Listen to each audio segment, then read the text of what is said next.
Salamat po. Kindly sit down. Secretary Alfonso Cusi, Dr. Walter Brown, Mr. Roel Castro, Mr. Jacinto Nang Jr., official stakeholders and partners of PAM Concepcion Power Corporation, my beloved workers in government, mga mahal kong kababayan. We are talking of oil and somebody is up in arms again.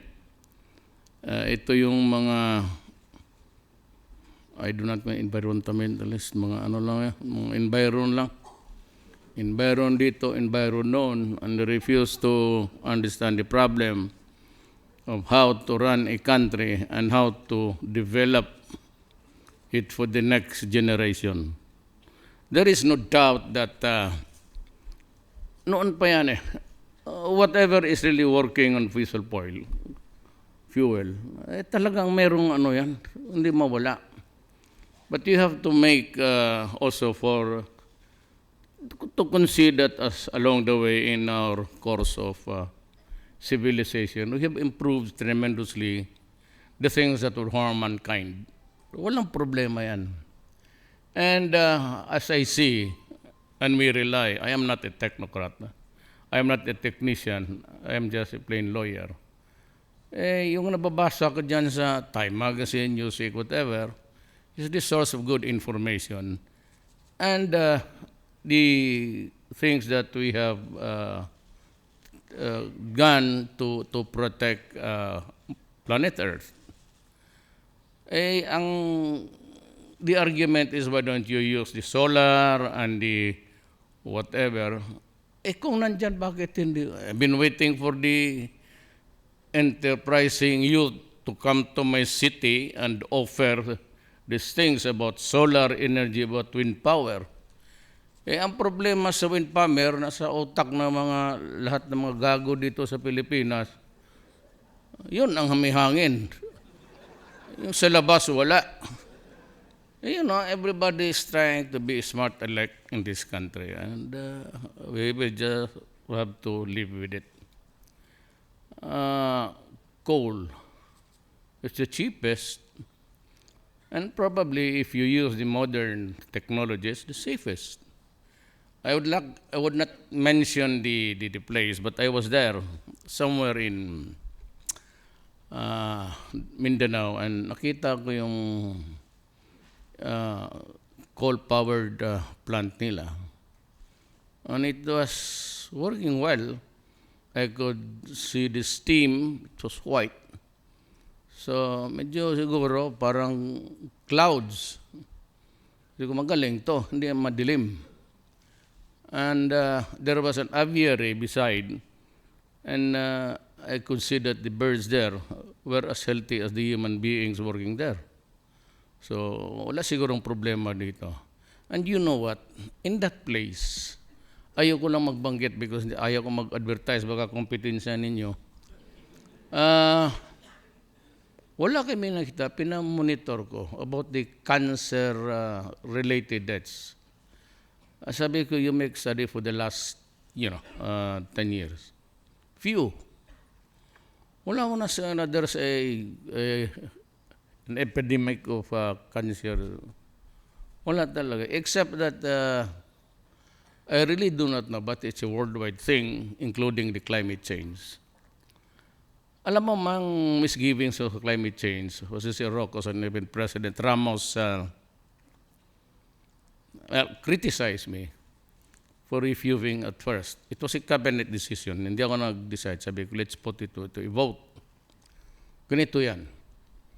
Kung babasahin mo talaga, we're lawyers and we're trained to really read the line and in between the lines. At nakalagay doon that it's a binding agreement. And all members must agree to it. Binding. Ibig sabihin, you have to exact obedience. Ang problema, pag binasa ko lahat pabalik-balik, there is no sanction. So what's the You have a binding agreement and there is no sanction for a violation. So it means only one thing, that if you are a small nation and you're lumped together with the big nations, the highly industrialized nations, you have to obey. And by the time they would set the limits of emissions, yung carbon, tapos ayaw mong maniwala, or you might want to ask them for reconsideration because you're a growing nation and you're supposed to accept all that would like to do business because we need the money to advance our republic. Ngayon naman, nakita ko, abogado kasi ako. Pag ang China pati Russia ang Amerika, ayaw nilang maniwala. Can we pressure them to obey? Especially America. He was not a signatory in the Kyoto Protocol. That was the first attempt to really try to create a body to control carbon emissions. And yet America did not sign it for the longest time. Now they come up with this idiotic thing about climate change. And it's one that's crafted in Europe. Well and good if it's really good for the humanity. Ang problema, sabi ko, what if it is the big nations now, or those who contribute to the common funds of 200 billion? Who will give the money? Amerika? Hindi ka nakabayad yan sa fees niya sa tuition fee niya sa UN? Wala yan silang bayad-bayad. Kung kaming maliliit, you get all the sanctions. We will, the usual refrain is, we cut off the aid and assistance and all the threats that you get as a small guy, and they have the say in the big things. Pangalawa, sino magbigay? Where would the 200 billion come? Common fund to, remember, as falsely reported by the pretentious people guy here in the Philippines. It's not intended, you look at the law, it's not intended as a payment. You do not get paid because you suffered any typhoon because of the climate change. It is actually a common fund where you can borrow and start to build maybe whatever gadgets and everything that would promote the to a minimal thing, your carbon emissions. So yan ang problema ngayon. Sabi ko, who gets the deal here? Kasi kung tayong Pilipinas, pag sinabi nila, well, last year, you're now, hindi na kailangan the 1.3. The national law says it's 73 ang atin. That is the target of the law in the Philippines. You did not really follow yung gusto nilang 0.3. But that is only the beginning. You know how the big nations really go around international treaties and conventions to circumvent. Yan ang problema natin. Kaya sabi ko, ayaw ko niyan. Walang sanksyon. At kung wala ka naman i-contribute, and tapos they would demand you to a lower because they are getting higher, yan nga ang sabi ko sa ambassador ng EU. Nagalit itong mga gago na to kasi sinabi ko sa kanya, what would be the standards that you would use in putting a limit? Kasi ko sabi ko, you guys, the big nations, all the past centuries, during the industrialization stage of the world, you, the big ones, kayo yung nag-pollute. Until now, see, even the Philippines, it's only 0.03. To ibig sabihin, kayo yung sumira. If there is a climate change at all, at this time, it is your undoing.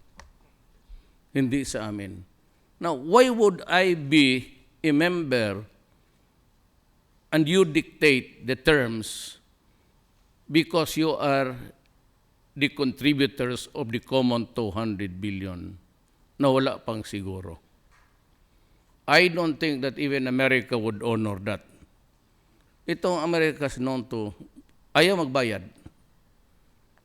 Ayaw, pati yung sa United Nations tuition natin lahat. Maraming utang yung buang na yan. God. Kaya sabi ko, those were actually my misgivings.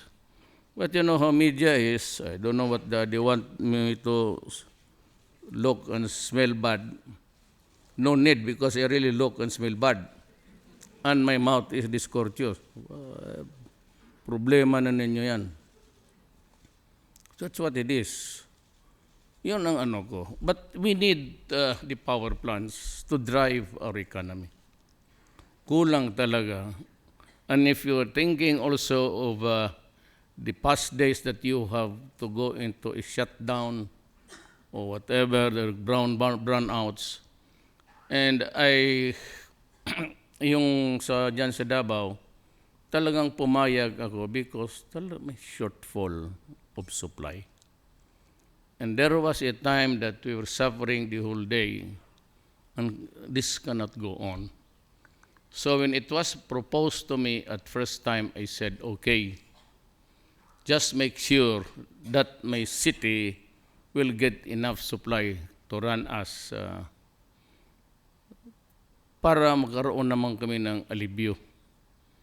And true enough, in the days in between until now, we got ample supply. And I'm waiting for the day of Kingdom Come. Wala namang except for the typhoon. But the problem sa typhoon is that we are the window facing the Pacific. We are the first country, and if there's a warming there, a cold and hot thing combination, ang tatamaan talagang una tayo because we are in the Pacific Ocean.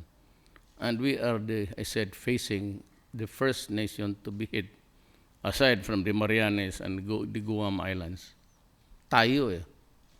But that's about it. Kaya yung Yolanda, talagang tinamaan tayo ng husto. But once it hits a landfall, whether you like it or not, it slows down because it bumps into so many things. Landmass, mountains, and all trees. Pero no surprise to me that we had the most severe consequence. Climate change is there, maybe. I'm not sure now. But mankind should also calibrate itself. But as we go along the way, we improve on the maybe the gadgets that would really emit emissions that are harmful to human being. Ang civilization naman is active on that. There's always a parity between the effect and how you get by under science. And they call this, they do not call it anymore the inventions but the innovations of the countries as we go along the way. So wala akong problema dyan.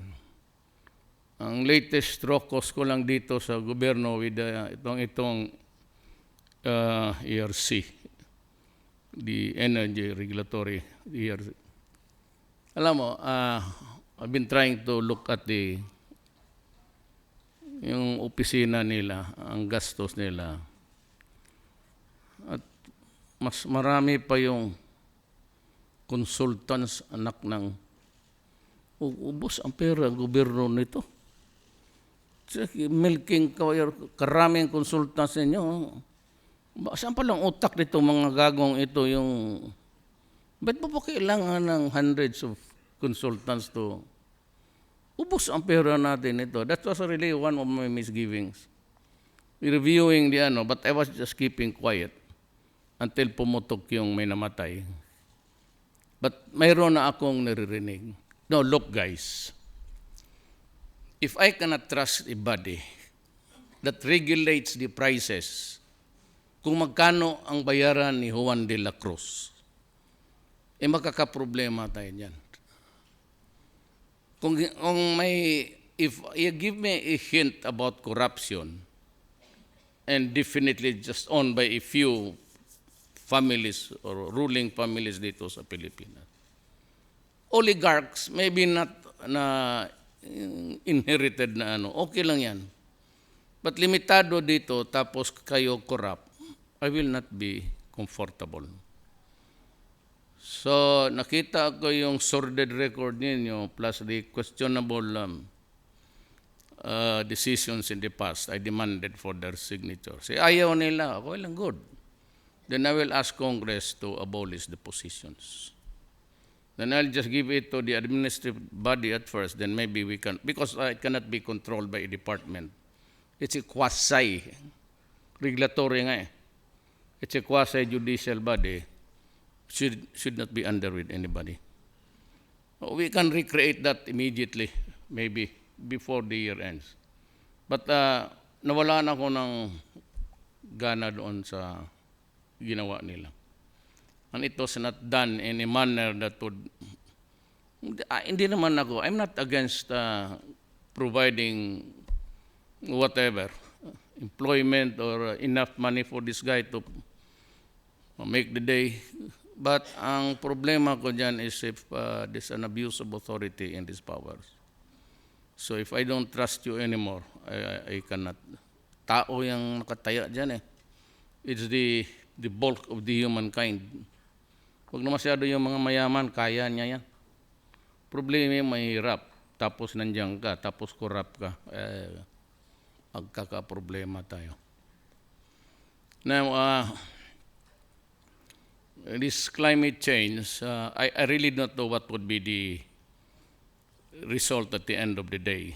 But I am pretty sure that I just hope that the nations controlling the interest there, including the money that they will contribute to the common fund, of which I think we are not qualified to be in there, ayusin lang nila because pag hindi, mag-withdraw ako.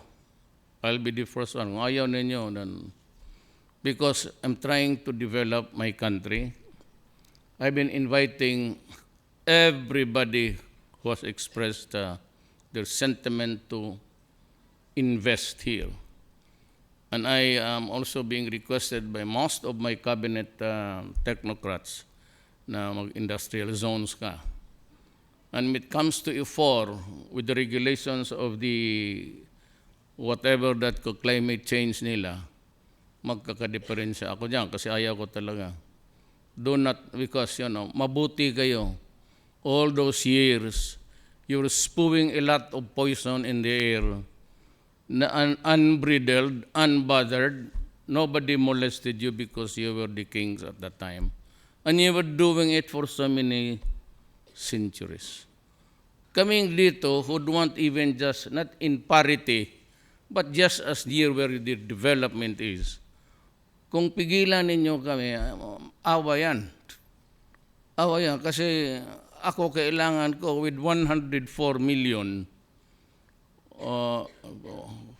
Filipinos, and we are the second fastest producing of human beings. We have to keep pace with. Hindi natin, that's one thing that we cannot stop. That is the favorite pastime of everybody. Libre yan eh. Hindi naman energy na babayad ka. So, we'll just have to adjust. Especially ako, lumang pare dito. Kasi yan, ayaw rin kasi ng Katoliko eh. Dapat talaga niyan. Kasi kung bigyan ko ng ako doon sa Davao talagang pinipilit ko sa mga tao. So may mahanap ka trabaho, sabihin mo, ilang anak mo? 6. Buntis ka, buntis. Pag anak mo, magpaligid ka, tapos balik ka sa akin. Ganyan. Wala, ayaw ko ng pati ako, nagmimigay talaga ako ng sa ligate, pati vasectomy. Pero walang takers ang mga lalaki. Because of that crazy notion that you will lose the erection if something there is cut unintentionally, dapat nga lahat lalo, kung 6, 7, 8 yung anak mo, putulin mo na yung, that's a problem. I said, you have to keep pace with the problems of our country. Yan ang isa dyan. So now, in dealing with this kind of itong mga ganito, better be careful about itong malalaki. Ako ay mag-away ako, if I may just add, or additionally, itong mga, I was just into about months when I was being hit by extrajudicial killing.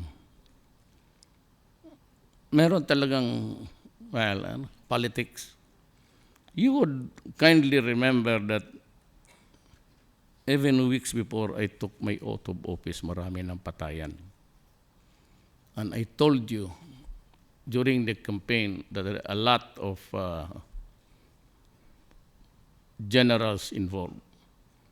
And I even asked them to resign before kung manalo ako kasi there will be magkagulo tayo.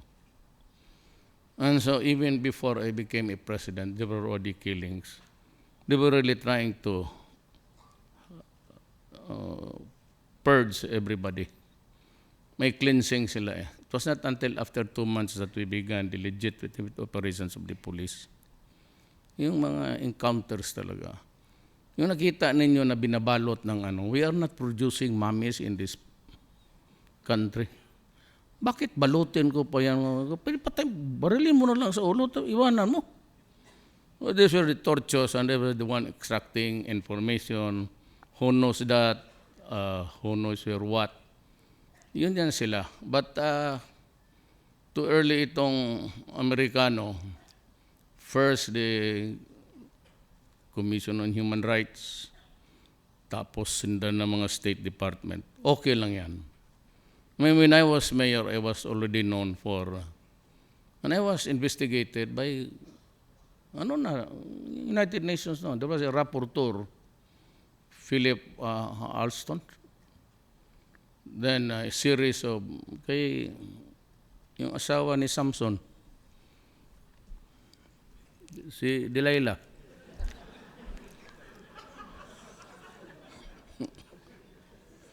She was the human rights, she investigated me. She was the Secretary of Justice, she investigated me. She became a senator, she made the loudest noise about me. Wala. Kaya siya pala. But what is really very tragic, I told President Arroyo, she was here, was that pinakamasama talaga is, she was the Secretary of Justice and she was doing it all along. No offense intended kung believer ka kay Delilah. Pero ngayon naman sa akin, ang ayaw ko sa Amerikano is they criticize me. Off and on, okay lang. And Human Rights Commission, fine. If we have the goods, file the case and see you in court. Tapos handang dumating kay Obama. When I was mayor of Davao City, you can criticize me on the side. But when I became president of the Philippines, you should have avoided it for reasons of not only delicadeza, International Committee and Practice. Presidente na ako eh. Tapos birabirahan mo ako just off the cuff statement na pati si Obama. Then every statement there is always a threat that you would cut the assistance and aid to the Philippines. Doon ako na.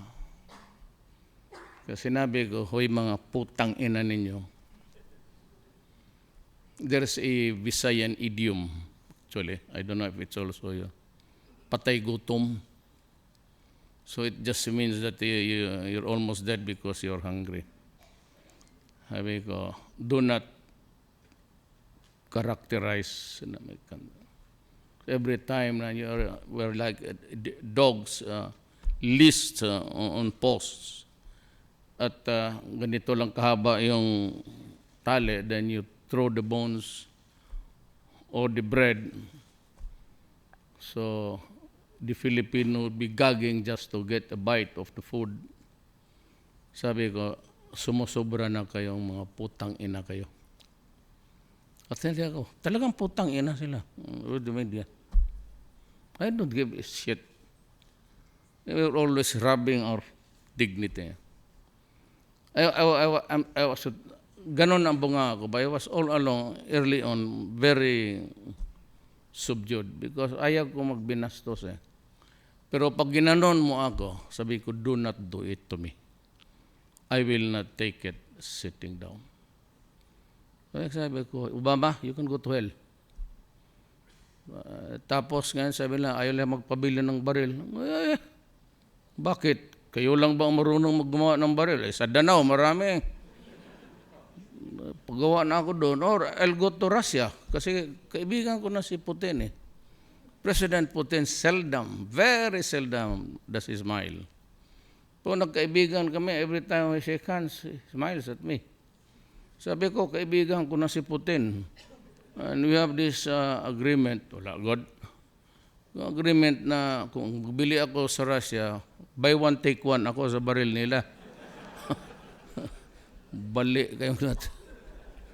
So that's about it. I just wanted you to know the dimensions of it all. We are not good today because finally, the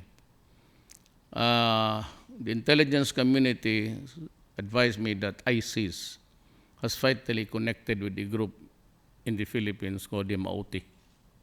There's a raging war now in Lanao. I will just go to Fort Magsaysay tomorrow to inaugurate the structure that was given to us by one Chinese philanthropist. They said that guy started here in the Philippines, but when Deng Xiaoping opened China to investments and all, pumunta siya doon, millionaire. He contributed a structure good for 10 million drug addicts. So siya lang ang nakabigay talaga ng kalaki. So I'm flying there. The 10 million, 10,000 rather. 10,000 drug addicts. Kasama na yung medisina. So nakapabait ng mama na yan. But then I'll go to also to Marawi. I'm not trying to scare you, but could I please have the dala-dala ko, pinakita ko kay Presidente Arroyo. Sabi ko, ma'am, we are in a bind. I really do not know how to surrender na ako. Sabi ko, hindi ko kaya to. Even assuming publicly that I can kill them, I will not have the time and resources to do it. This is the drug industry of the Philippines. Lahat yan pangalan.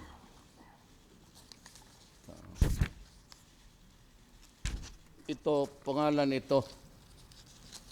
Police, barangay captain, mga... It's actually a list. Ganon ito lahat yan.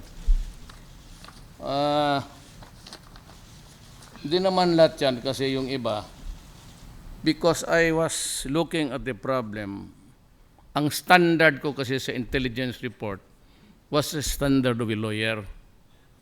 So hindi ako pwede yung nasabi doon at nasabi dito pa. Double hearsay. So nilaglag ko lang yung iba. And it's about 5,000, before you go out of this room. We were already in narco politics.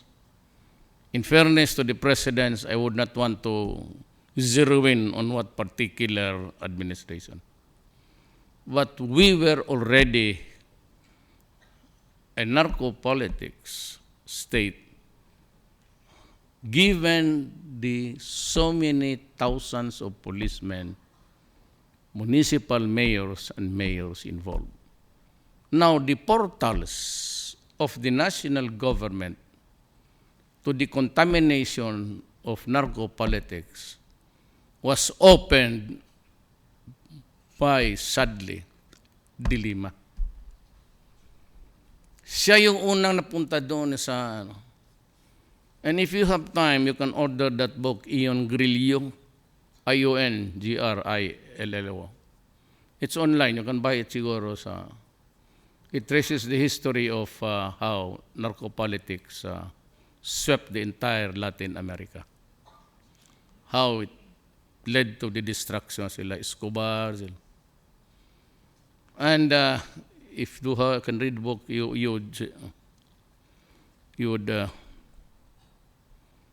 would see that we are, kung pagka-stage, kung cancer, we are already in stage 2. Because karamihan ng barangay captains dyan, nandyan, easy money.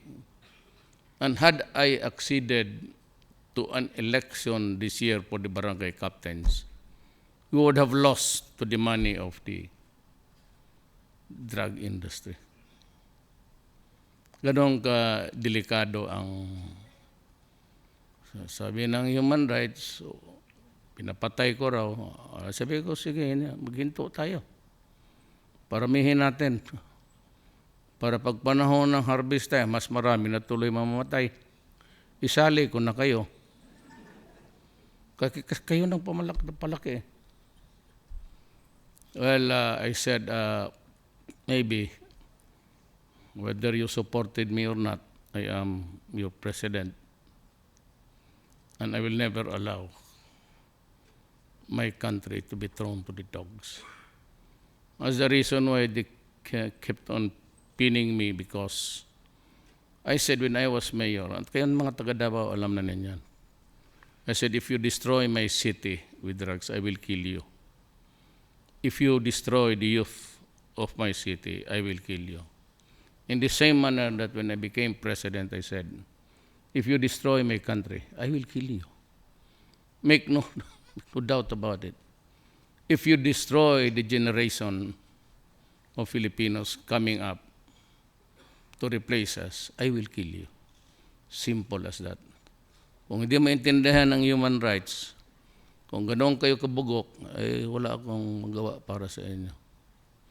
Pati yung EU, isa rin, they kept on hammering me about that statement. When is it, or when was it a crime to say, I will kill you if in protecting my country? Kailan pa naging kasalanan yung sabihin mo, pag ginalam ang bayan ko, pati yung mga anak ko, papatayin kita. Ito namang, anak ko, Diyos ko. Kaya nga sabi ko, huwag kayong maniwala dyan mga European lawyers, puro bugok yan. Asos maniwala. Dito kayong makinig sa Pilipino. Mas bright, stupid, pibing, brain niya like a pea. Kailan mo na takutin mo ako na ikulong mo ako? International Criminal Court. Bullshit. Ang Amerika mismo ang nagtatakot sa akin na ipakulong ako sa International Criminal Court is not a signatory of that body. Why? Because at that time they were afraid Bush will get it.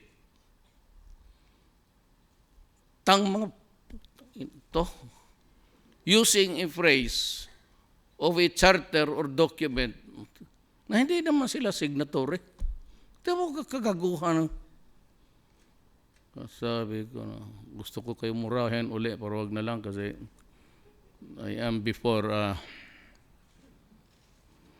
audience na pardon my language. Ito talagang bastos ang bunganga ko.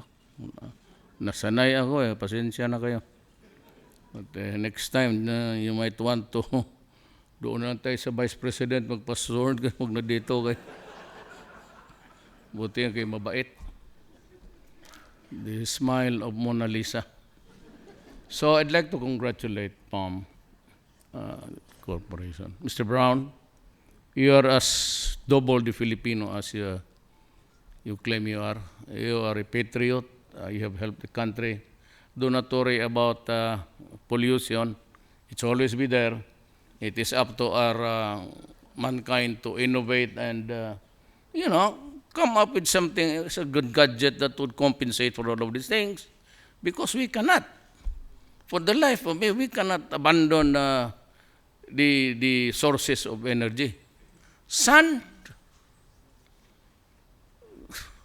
wind, karamihan ng walang hangin sa Pilipinas, nasa politiko lahat. Sa ulo na lang. Wala, we have not enough. The cheapest way is really to have coal. Just be careful that in its operation of the enterprise, we do not get so much in trouble also with the regulators of our country. The environment, si Gina, patay ka. Gina. By the way, I reappointed her. Na-bypass siya. But I like her and she's okay, very strict. I like that. She's not corrupt. I like that. And she cannot be corrupted. I also like that. Why? Because I want my country also at least relatively safe from every predators from all sorts. Maraming salamat po.